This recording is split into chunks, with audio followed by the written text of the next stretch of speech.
Good morning students. आज आपको जो आपके यूनिट टेस्ट में कल टेस्ट आया था, यूनिट टेस्ट का एसएस का, उसको सोल्व किया जाएगा। आपने बड़े ध्यानपूर्वक जो है देखना है। तो सबसे पहला क्वेश्चन आपका था, जेम्स मिल ने भारतीय इतिहास को कितने कालखंडों में बांटा हुआ था। जेम्स मिल ने भारतीय इतिहास को हिंदू, मुस्लिम, ईसाई 3 कालखंडों में बांटा हुआ था। उसके बाद आ जाता है आपका प्लासी का युद्ध कब हुआ। सेकंड क्वेश्चन जो आपका, प्लासी का युद्ध कब हुआ। प्लासी का युद्ध 23 जून 1757 को हुआ था। इसके पश्चात आपका जैव संसाधन किसे कहते हैं। जैव संसाधन उसे कहा जाता है जिसमें जीवन व्याप्त होता है, जैसे पेड़ पौधे, मानव प्राणी इत्यादि। नेक्स्ट क्वेश्चन आपका, मृदा किसे कहते हैं।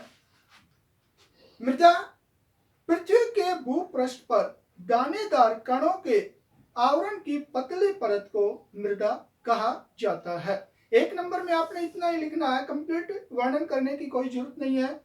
इसके पश्चात आपका आ जाता है, भारतीय संविधान में नागरिकों को कितने मौलिक अधिकार प्राप्त है। भारतीय संविधान में नागरिकों को 6 मौलिक अधिकार प्राप्त है। 1 नंबर में अगर आ जाता है, जैसे कल मैंने दिया हुआ था, तो आपने केवल इतना ही लिखना है। लेकिन कई बच्चों ने इसकी डिटेल में वर्णन किया है जो उचित है, लेकिन अगर आपने केवल इतना लिख दिया कि 6 मौलिक अधिकार है, तो वो भी जो है चलेंगे, वो भी बिल्कुल आपके ठीक, आपका नंबर नहीं काटा जाएगा। इसके पश्चात आपका आ जाता है, यूरोपीय व्यापारिक कंपनियां भारत की तरफ क्यों आकर्षित हो रही थी। इसका उत्तर ध्यान से सुनिए। भारत में बने बारीक सूती कपड़े और रेशम की यूरोप के बाजारों में जबरदस्त मांग थी। इसके अतिरिक्त काली मिर्च, लौंग, इलायची और दालचीनी की भी यूरोपीय देशों के अंदर जबरदस्त मांग थी। यूरोपीय व्यापारी यहाँ से यानी भारत से इन चीजों को सस्ते कीमत पर ले जाते थे और यूरोप जाके यूरोपीय देशों के अंदर जो है वो उन्हें ज्यादा कीमत पर बेचते थे। इसलिए जो आपकी यूरोपीय व्यापारिक कंपनियां जो है भारत की तरफ आकर्षित हो रही थी।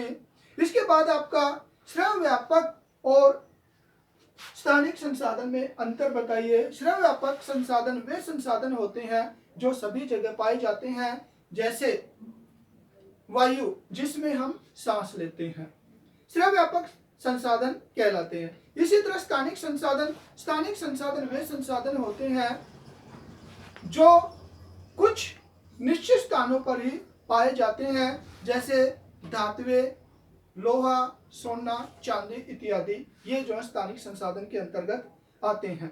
इसके बाद आ जाता है आपका, भूमि को महत्वपूर्ण संसाधन क्यों माना जाता है।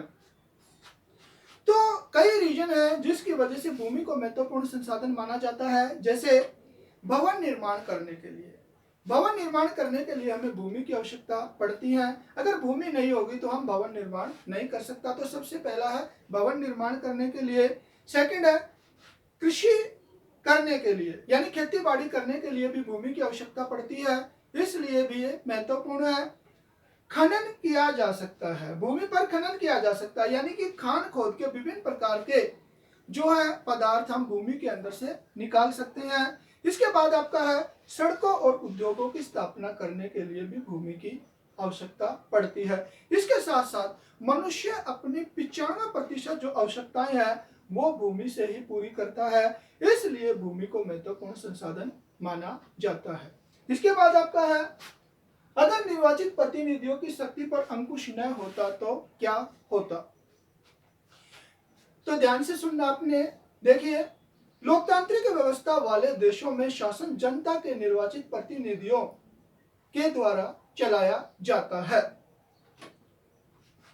संविधान में दिए गए प्रावधान जनप्रतिनिधियों की निरंकुशता पर अंकुश लगाते हैं, यानी कि कुछ प्रावधान दिए गए संविधान में जो हमारे चुने हुए प्रतिनिधियों की निरंकुशता के ऊपर जो है मतलब निरंकुशता को रोकते हैं, प्रतिबंध लगाते हैं। यदि निर्वाचित प्रतिनिधियों की शक्ति पर अंकुश न होता तो इससे लोगों के साथ भारी अन्याय हो सकता था। यानी कि अगर मान लीजिए उनके ऊपर जनप्रतिनिधियों के ऊपर किसी प्रकार का अंकुश नहीं है तो वो जो है अपने दायित्व को ठीक प्रकार से नहीं निभाएंगे। जन साधारण को जो है मतलब दुख तकलीफों का सामना करना पड़ेगा, और जो पावर मिली हुई है प्रतिनिधियों की, उसका प्रयोग वो अपने निजी लाभ के लिए करते हैं, जिससे आम जनता को जो है भेदभाव का सामना करना पड़ता। इसलिए भारतीय संविधान में नागरिकों को जो मौलिक अधिकार दिए गए हैं वो जो है भारतीय जन प्रतिनिधियों यानी जनता के द्वारा चुने हुए प्रतिनिधियों की शक्ति पर अंकुश लगाते हैं। कहने का मतलब ये है कि अगर चुने हुए प्रतिनिधियों की शक्ति पर अगर अंकुश न होता तो वो अपनी शक्ति का अपने लाभ के लिए, अपने परिवार के लाभ के लिए प्रयोग करते और जनता के ऊपर किसी प्रकार का कोई ध्यान नहीं देते। इसलिए जो है जन प्रतिनिधियों की शक्ति पर अंकुश लगाया गया है। तो बेटा आज आपके सामने जो है यूनिट टेस्ट जो 8वीं का एसएस का दिया था वो कंप्लीट सोल्व कर दिया है। धन्यवाद।